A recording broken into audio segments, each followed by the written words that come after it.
Hello viewers, उम्मीद करता हूँ आप सब लोग खैरियत से होंगे और फिट फाट होंगे।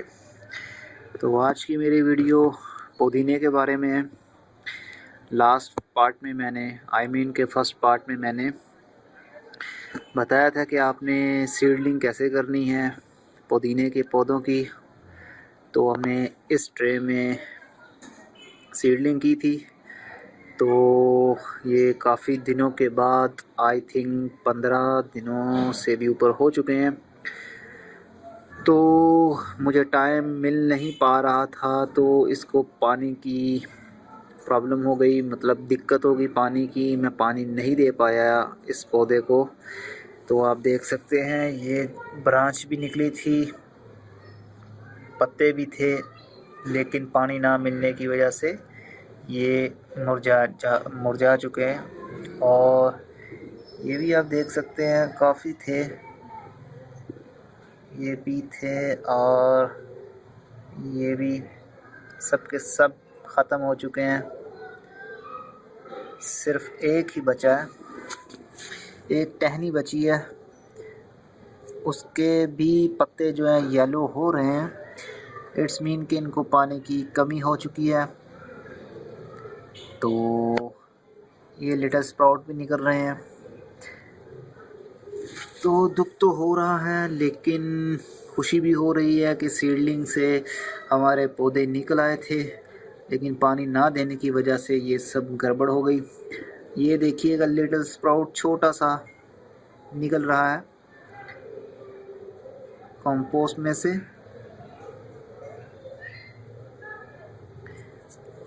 लेकिन अब मैं दोबारा सीडलिंग नहीं करूँगा, क्योंकि ऑलरेडी हमारे पास ये एक पौधा तो मौजूद है, इसकी रूट भी होंगी नीचे। तो मैं इसको करूँगा कुछ ऐसे कि इसको उखाड़ लूँगा मैं। ये देखिए, इसको भी मैंने उखाड़ा, तो लेकिन इसका कोई फ़ायदा नहीं है। ये हमारे पास एक सेफ़ है पौधा, इसको मैं बहुत केयरफुली आराम से कंपोस्ट में से निकाल लूँगा और इसको दोबारा से रीग्रो करूँगा मैं। तो पुदीने की ख़ासियत ये होती है कि एक भी अगर डंडी, एक ही ये ब्रांच, एक ही ये स्टेम रूट के साथ हमें मिल जाए, तो ये हम इसको अगर मिट्टी के अंदर दबा दें तो वो वहीं से स्प्राउटिंग उसकी स्टार्ट हो जाती है। सबसे ये आसान होता है। सीड से उगाना बहुत मुश्किल होता है, क्योंकि बहुत सेंसिटिव होते हैं इनके सीड। तो ये देख रहे हैं आपके, इसको मैंने उखाड़ लिया है। ये रूट इसकी एक जो रूट है छोटी सी है, तो इससे ही हम दोबारा इसको उगा लेंगे, ये उग जाएगा। तो इसमें कोई प्रॉब्लम नहीं है, बस थोड़ा सा टाइम लगेगा। अगर मैंने वक्त पर पानी दिया होता इनको तो ये प्रॉब्लम ना होती, लेकिन वक्त की थोड़ी सी दिक्कत थी, इस वजह से ये उग नहीं सका। उग तो गए थे, लेकिन केयर नहीं हो पाई, जिस वजह से ये मुरझा गया। तो एक बचा है हमारे पास, इकलौता ख़ानदान का इकलौता वारिस बचा है। हमने करीब 100 के करीब सीड लगाए थे और वो उगे भी, लेकिन वो सब के सब मर गए। अब एक इकलौता वारिस पूरे ख़ानदान का, पूरी फैमिली का, पूरी ये जो जायदाद है इसका ये सिर्फ़ एक स्टैम्प इसकी वारिस है। तो हम इसी से आगे जो इसकी पीढ़ी है वो चलाएंगे। तो उसके लिए हमें करना ये पड़ेगा, पहले मैं इसको थोड़ा सा गीला कर देता हूँ, क्योंकि उसकी रीज़न ये है, ये जितना मॉइस्ट रहेगा उतना इसके लिए फ़ायदा भी है। तो इसको मैं शावर की मदद से भिगो देता हूँ, ताकि इसकी रूट्स जो हैं वो गीली रहे, खुश्क ना हो। ये ना हो कि ये भी जब तक हमने उसकी मिट्टी चेंज करनी है, कंपोस्ट चेंज करनी है, तो ये मुरझा जाए। इसके रूट्स में पानी मौजूद है, इसके पत्तों में भी इस वक्त पानी मौजूद है, तो ये 5-10 मिनट के लिए बाहर भी रह सकता है। तो अब मैं इसको करूँगा कुछ यूँ, हालांकि ये थोड़ी सी मॉइस्ट भी है, बिल्कुल ड्राई भी नहीं हुई है, लेकिन मैंने आपको जब सीडलिंग करते हुए बताया था, फूलों के जो हमने बीज लगाए थे उसके बारे में आपको बताया था कि जो छोटे पौधे होते हैं उनकी रूट जो है वो डीपली नहीं जा पाती, ऊपर वाली सतह पर रहती हैं, तो इसलिए ऊपर वाली सतह मॉइस्ट होनी लाजमी है। अगर वो ऊपर वाली सतह जो है, जैसे ये ड्राई है, तो रूट्स भी इसी के करीब होंगी, ना कि बिल्कुल डीप। अगर डीप होंगी तो काफ़ी देर तक जो पौधा वो खड़ा रहेगा। अब नीचे इसके जो गीली है बिल्कुल कंपोस्ट हमारी, लेकिन ऊपर वाली सतह जो है वो बिल्कुल ड्राई हो चुकी है, जिस वजह से रूट को पानी नहीं मिल पाया और वो मुरझा गई। तो अब मैं इसको पुल आउट करूँगा।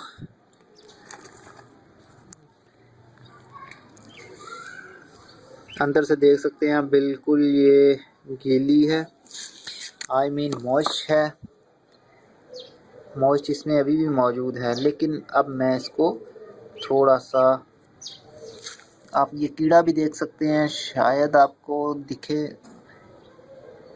यहाँ से वाइट कलर का एक मैंने देखा है, ये आपको बग्स नज़र आ रहे हैं। इसको हम पंजाबी में सुंडी बोलते हैं। अब पता नहीं, ये बहुत छोटे लार्वा टाइप लग रहे हैं मुझे, अब पता नहीं ये क्या है, मच्छरों के लार्वा हैं या केचुओं के हैं, तो जिनके भी हों हम अपना काम करते हैं। मैं अब इसको नए कंपोस्ट से भरूँगा, तो फिर ये दोबारा उसका पौधा जो हमने स्टेम्प निकाली है पुदीने की, वो दोबारा उसमें लगाएंगे। तो चलते हैं अपने कंपोस्ट की तरफ। मेरी होममेड कंपोस्ट फिर से तैयार हो चुकी है, काफ़ी हद तक मैंने इसको दोबारा बना लिया है। तो उसके लिए टूल की मदद से ये इसको शॉपिंग बैग में रखा करें आप, आई मीन के प्लास्टिक कवर में, प्लास्टिक बैग में कंपोस्ट रहेगी तो वो मॉइस्ट रहेगी, वो ड्राई नहीं होगी। तो ये मैं लेता हूँ कंपोस्ट, बहुत दिखने में अच्छी है और खाने में भी अच्छी होगी। मेरे पास इस टाइम कोई और, हाँ याद आ गया, मैं इसमें कंपोस्ट नहीं डालूँगा, ये छोटी प्लेस है, मैं इसको बड़े में कन्वर्ट करना चाह रहा हूँ। तो आप मेरे साथ रहिएगा, मैं वो फाइंड करता हूँ और उसमें कंपोस्ट डाल के दिखाता हूँ आपको। तो फ्रेंड्स, ये मैंने बकेट ले लिया है, पेंट बकेट थी ये आपको याद होगा कि इसमें हमने जिंजर यानी अदरक उगाई थी। जब हमने इसको एज अ सीड लगाया था अदरक को, जब इसकी स्प्राउटिंग इसमें स्टार्ट हो चुकी थी तो हमने इसको निकाल के एक बड़ी प्लेस में कन्वर्ट कर दिया था। तो ये बकेट मेरे पास खाली बच गई थी। अब इसमें मैंने कंपोस्ट भर दी है हाफ लेवल पर, और अब इसमें मैं वो स्टेम्प उगाने जा रहा हूँ। ये याद रखिए, जो सी भी बकेट आप यूज़ कर रहे हैं तो उसके नीचे वाली साइड पर ड्रेनेज होल होने बहुत ज़रूरी हैं, ताकि जो ओवर वाटर होगा वो नीचे से ड्रेन हो जाएगा। तो अब मैं ये स्टैम्प पकड़ता हूँ, बहुत नन्ही सी स्टैम्प है ये, इसका फोकस, चलिए उगा के देखते हैं इसको। उम्मीद है मुझे 90% के इससे ही स्प्राउटिंग इसकी स्टार्ट होगी और इससे कई पौधे भर जाएंगे इस पॉट में। तो मैं सेंटर में इसके होल करता हूँ, फिंगर की मदद से बहुत आसानी से कंपोस्ट के अंदर होल हो जाता है, क्योंकि ये बहुत ही सॉफ्ट होती है। तो अब मैं इसको दबा दूँगा, काफ़ी हद तक दबा दीजिए आप, इतना ज़ोर मत लगाइए कि उसके छोटे छोटे जो पत्ते हैं वो टूट जाएं। अब मैंने इसको काफ़ी जो कवर कर दिया है, मैं ऊपर से दबाऊंगा नहीं इसको, सिर्फ लीव जो हैं वो ऊपर वाली सतह पर हैं, तो अब मैं इसके ऊपर पानी दूंगा। पानी वही शावर की मदद से देंगे हम, ताकि जो हमारी कंपोस्ट, जो रूट हमारी कंपोस्ट के अंदर है वो हटे नहीं।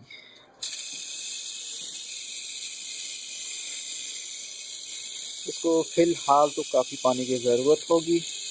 उसकी रीज़न ये है कि ये जो कंपोस्ट मैंने डाली है ये बिल्कुल गीली नहीं थी, सिर्फ मॉइस्ट थी, इसमें मॉइस्चर मौजूद था, नम थी ये। तो अब इसको वेल वाटरिंग की ज़रूरत है, इतना पानी कि ये एक बार फुल नीचे तक भीग जाए। तो अब आप देख सकते हैं इसके अंदर पानी जमा हो चुका है, आहिस्ता आहिस्ता ये नीचे जा रहा है। ये जो कंपोस्ट है उसको सक कर रही है। इसमें वाटर स्टोरेज की पावर बहुत ज़्यादा होती है कंपोस्ट के अंदर मिट्टी की निस्बत। मिट्टी जल्दी ड्राई हो जाती है मगर कंपोस्ट ड्राई नहीं होती है।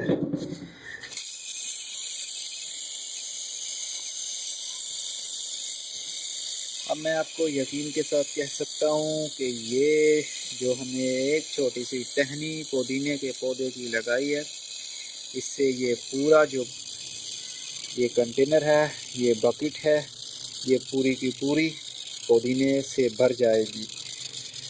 उसकी वजह ये है कि पुदीना जो वो अपने रूट्स को बहुत जल्दी प्रोड्यूस करता है मिट्टी के अंदर या कंपोस्ट के अंदर। तो ये एक स्पाइडर की तरह अपनी जड़ें, स्पाइडर की तरह अपनी टांगे, स्पाइडर की तरह अपने बाजू फैला लेता है हर तरफ मिट्टी या कंपोस्ट के अंदर। तो वो बहुत जल्दी उसकी रूट से ही पुदीना बनना शुरू हो जाता है। तो मैंने अब इसको वेल वाटरिंग कर दी है, पानी अच्छी तरह इसको दे दिया, ये पूरी तरह गीली हो चुकी है। अब हम क्या करेंगे, इसको बहुत आसान काम है आपको बताने वाला हूँ, वो आप भी करेंगे तो पौधे की ग्रोथ बहुत जल्दी बढ़ेगी।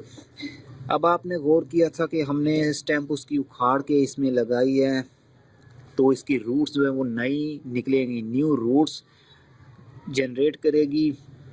इसलिए इसको हीट की काफ़ी ज़रूरत होगी, नाइट्रोजन की भी काफ़ी ज़रूरत होगी, कार्बन की भी काफ़ी ज़रूरत होगी। तो हम इसको इस जो इसका ढक्कन है, जो इसका कवर है, इससे इस बकेट को ढक देंगे। चाहे एयर टाइट कर दीजिए आप, चाहे इसको ढीला सा ऊपर रख दीजिए। इससे फ़ायदा आपको ये होने वाला है कि आपको रोज़ रोज़ पानी देने की ज़रूरत नहीं पड़ेगी। मगर जब हफ्ते के बाद इसकी स्प्राउटिंग स्टार्ट हो जाएगी, ये बड़े बड़े पत्ते बाहर की साइड पर निकलना शुरू हो जाएंगे, तो तब आपको ये कवर ढक्कन, इसका ये डिब्बे का ढक्कन आपको हटा देना पड़ेगा। उसकी वजह ये होगी कि फिर इसको पत्तों को ऑक्सीजन की भी ज़रूरत होगी, क्योंकि ऑलरेडी उसकी जो रूट्स हैं वो प्रोड्यूस हो चुकी होंगी इस कंपोस्ट या मिट्टी के अंदर। तो उनको ज़रूरत होगी कि हम भी ऑक्सीजन अक्स करें, इसलिए हमें ये ऊपर से कवर हटाना पड़ेगा। अगर नहीं हटाएंगे तो कार्बन डाइऑक्साइड बहुत ज़्यादा पैदा हो जाएगी, क्योंकि जो रूट्स हैं वो कार्बन डाइऑक्साइड की वजह से बड़ी होती हैं। तो अगर ज़्यादा कार्बन डाइऑक्साइड हम दे देंगे उसको, तो वो गल जाएंगी और पौधा मुरझा जाएगा। तो उम्मीद करता हूँ कि आपके लिए ये वीडियो बहुत हेल्पफुल रही होगी। एक और आपके लिए मैं हेल्प वाली बात बता देता हूँ कि आप किसी शॉप से एक ही टहनी पुदीने की निकाल लाएं, जिसके साथ छोटी सी एक रूट हो, तो उसको आप कंपोस्ट में या गोबर में या मिट्टी में, रेतली मिट्टी में दबा दें, तो वो वहाँ से पुदीना बनना शुरू हो जाएगा। तो आप देखते ही देखते आपसे काबू नहीं आएगा, इतनी मिकदार में, इतनी क्वांटिटी में आपके पास घर में पुदीना होगा। तो अगली वीडियो में किसी नए टॉपिक के साथ आऊँगा। मैं भी के हर्बल प्लांट के बारे में हूँ। वो प्लांट एलोवेरा का प्लांट है, तो उससे मैं आपको बताऊंगा कि आपके सर का दर्द कैसे ख़त्म हो सकता है। डायबिटीज़ है आपको, तो वो कैसे आप उसको कंट्रोल में रख सकते हैं। उससे डायबिटीज़ ख़त्म नहीं होगी मगर आपकी कंट्रोल हो जाएगी। चाहे वो इंसुलिन आपकी जो आपको डॉक्टर ने कह दिया कि इंसुलिन ही आपके लिए फ़ाइनल सॉल्यूशन है काबू रखने के लिए, तो उसको वो कंट्रोल करके कम से कम आपकी इंसुलिन की जो नीड है उसको ख़त्म कर देगा। एलोवेरा प्लांट जड़ी बूटी एक ऐसी चीज़ है, उसके काफ़ी फ़ायदे हैं, तो वो डिस्कस करेंगे जब मैं वीडियो बनाऊंगा तो अगली वीडियो तक के लिए good bye, see you and Tata.